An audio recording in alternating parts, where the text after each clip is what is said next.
Assalamualaikum warahmatullahi wabarakatuh. Selanjutnya tentang pembuktian dalam matematika. Di dalam buku ini dibahas ada 4 metode pembuktian, yaitu pembuktian secara langsung, pembuktian secara tak langsung, pembuktian dengan kontradiksi, dan pembuktian dengan induksi matematika. Sedangkan bagian 4 untuk induksi matematika kita bahas dalam video tersendiri. Yang pertama tentang pembuktian secara langsung. Pembuktian secara langsung ini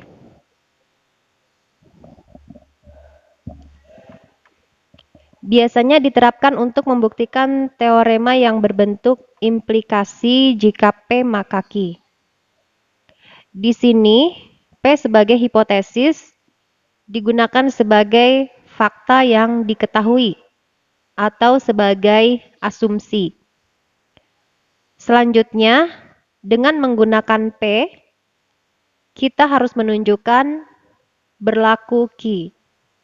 Secara logika, pembuktian langsung ini ekivalen dengan membuktikan bahwa pernyataan jika P maka Q benar, di mana diketahui P adalah benar.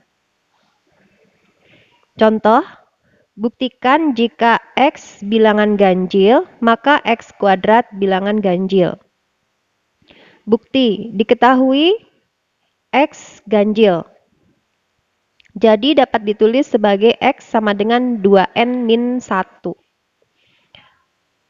untuk suatu bilangan bulat N. Selanjutnya, X kuadrat sama dengan 2N min 1 kuadrat sama dengan 4N kuadrat plus 4N plus 1. Kalau kita keluarkan 2-nya menjadi 2 kali 2N kuadrat plus 2 plus 1. Apabila 2N kuadrat plus 2-nya kita ganti dengan M, maka menjadi 2M plus 1. Karena M merupakan bilangan bulat, maka disimpulkan X kuadrat ganjil.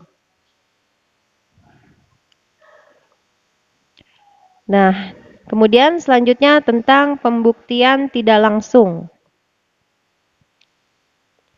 Kita tahu bahwa nilai kebenaran suatu implikasi jika P maka Q ekivalen dengan nilai kebenaran kontraposisinya.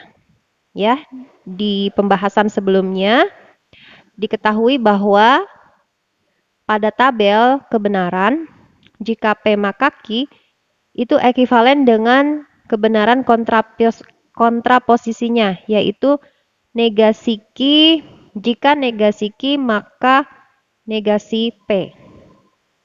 Jadi pekerjaan membuktikan kebenaran pernyataan implikasi dibuktikan lewat kontraposisinya.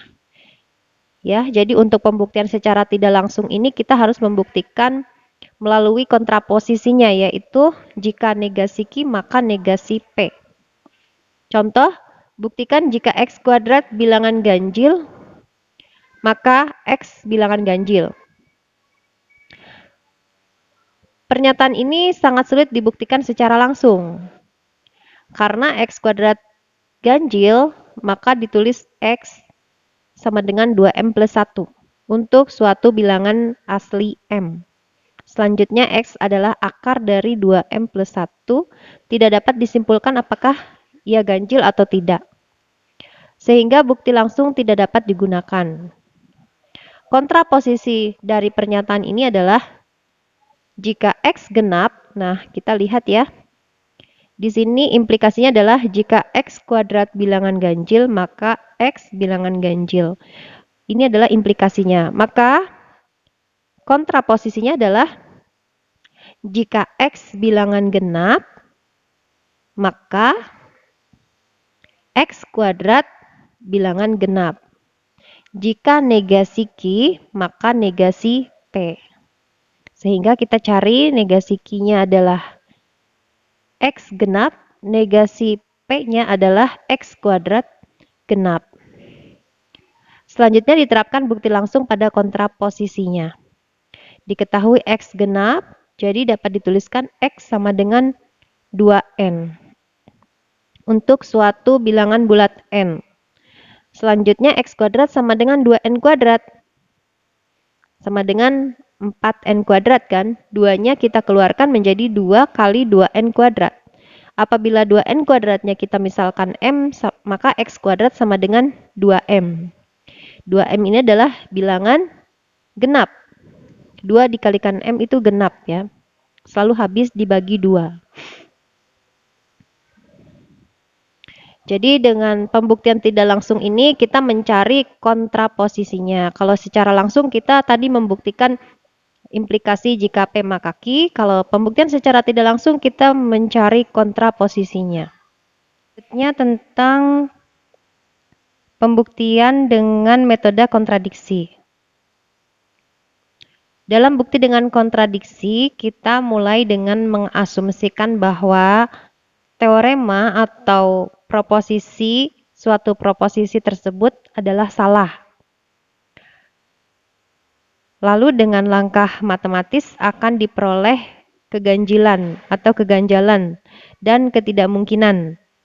Ya, sejenis itulah yang berlawanan dengan yang kita ketahui. Misalnya 2 adalah bilangan ganjil. Nah, ini kan salah ya. Jadi kita mulai dengan mengasumsikan bahwa teorema tersebut salah. Misalnya 2 adalah bilangan ganjil, 1 adalah bilangan negatif, dan sebagainya.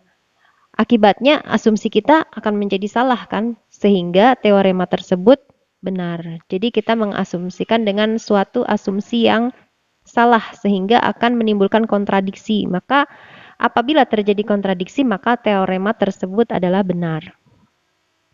Contoh, proposisi atau teorema untuk n bilangan bulat. Jika n kuadrat genap, maka n genap. Bukti, kita asumsikan n kuadrat genap, namun n ganjil. Karena n ganjil, maka n sama dengan 2K plus 1 untuk suatu bilangan bulat K. Dengan menguadratkan diperoleh bahwa n kuadrat itu sama dengan 2K plus 1 kuadrat, yaitu sama dengan 4K kuadrat plus 4K plus 1. Bila kita keluarkan 2-nya menjadi 2 kali 2K kuadrat plus 2K plus 1.